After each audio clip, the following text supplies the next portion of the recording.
All right, so I'm going over another book that I think is pretty sweet. It's The Other Side of History. So this one is fantastic. It's really long, and what this thing goes on about is basically like a quick run through, relatively speaking, like 20 hours or something like that. But it's a quick run through of like it's from Stone Age man all the way up to, so what is exactly ended? I think it's like the like right about the Renaissance or something like that is when it cuts off. So this thing's going to give you a run through of like what people are doing, how they're living, and what it's going to be like for men and women and children, and what people are doing. Well, it's kind of repetitive, but you know what I'm saying. So, but it changes significantly through history, and it's there's some interesting takeaways. So it's written by Professor Robert Garland. He's a cool dude. He does a number of things for the Great Courses, which is a good series. Well, they have some good lecture series. This is one of them.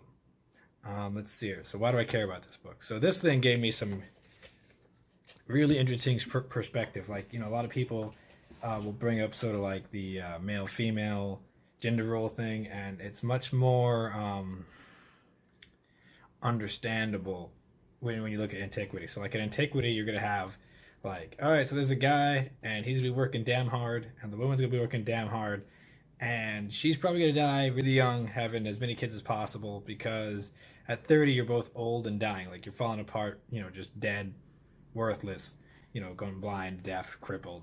So if you don't have kids who are like 15 when you're 30, you're just going to starve on the streets. It's going to be fucking brutal, because that is the way history goes. Shocker. And it's like, and it also talks a lot about like, you know, cannibalism is a universal human trait. Look at that. It's like everywhere. It's like the Mediterranean, the island of Britain, Europe, Amazon, probably, yeah, like the islanders, Pacific Islanders. I think it's a universal human trait. When like things get really tough and you're super primitive, you just eat people. Times are tough. People are tasty enough. Anyway, and then let's see here. So things that changed when I got through this book.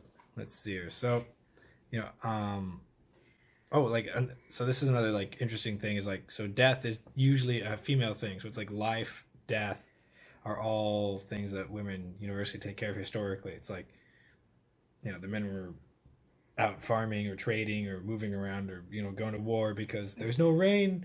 So now you got to go to war because there's no food, and you're either all going to starve to death or you're going to try to take it from someone who had some rain so they can die and you won't.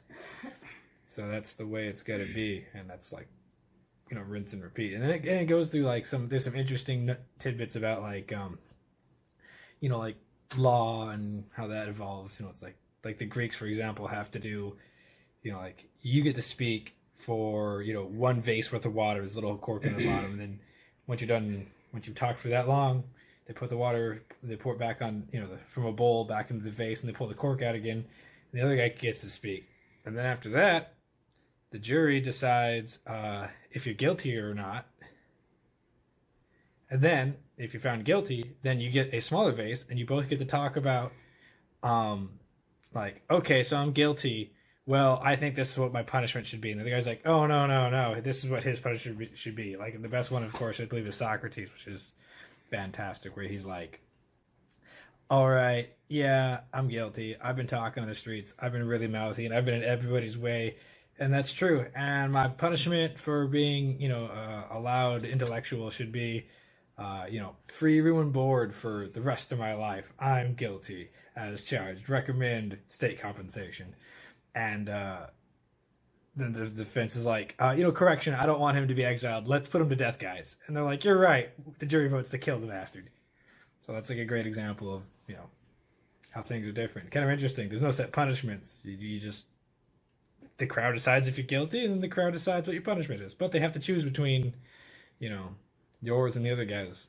Interesting. And, you know, let's see here. I'm trying to think of some other things that jumped out at me from this book.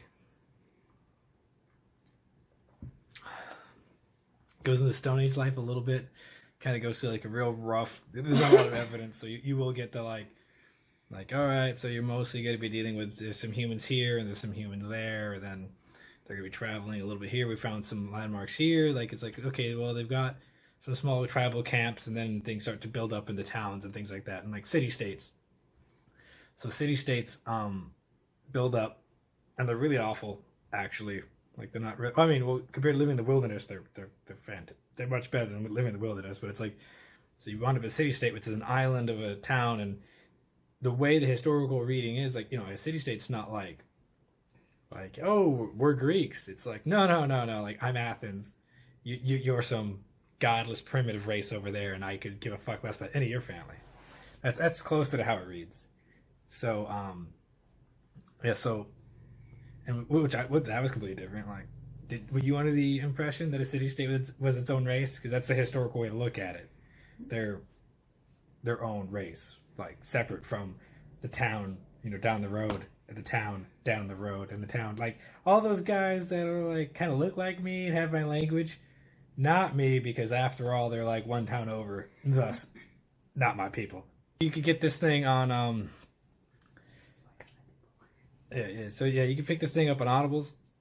It's pretty enjoyable. There's a lot of like, just kind of nice, slow, easy, just moving through history, hearing how things change and evolve and progress, and how they pivot and shift. And the guy, Professor Garland, definitely presents it in a way that's like enjoyable, coherent, and makes sense. Plus, if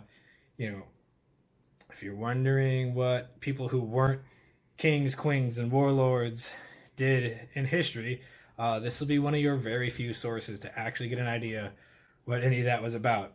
I don't know. I guess Monty Python has a couple peasants getting kicked around, but that's about it. Anyway, check it out. You get the other side of history. You'll understand a lot more about where we came from, and thoroughly enjoyed it.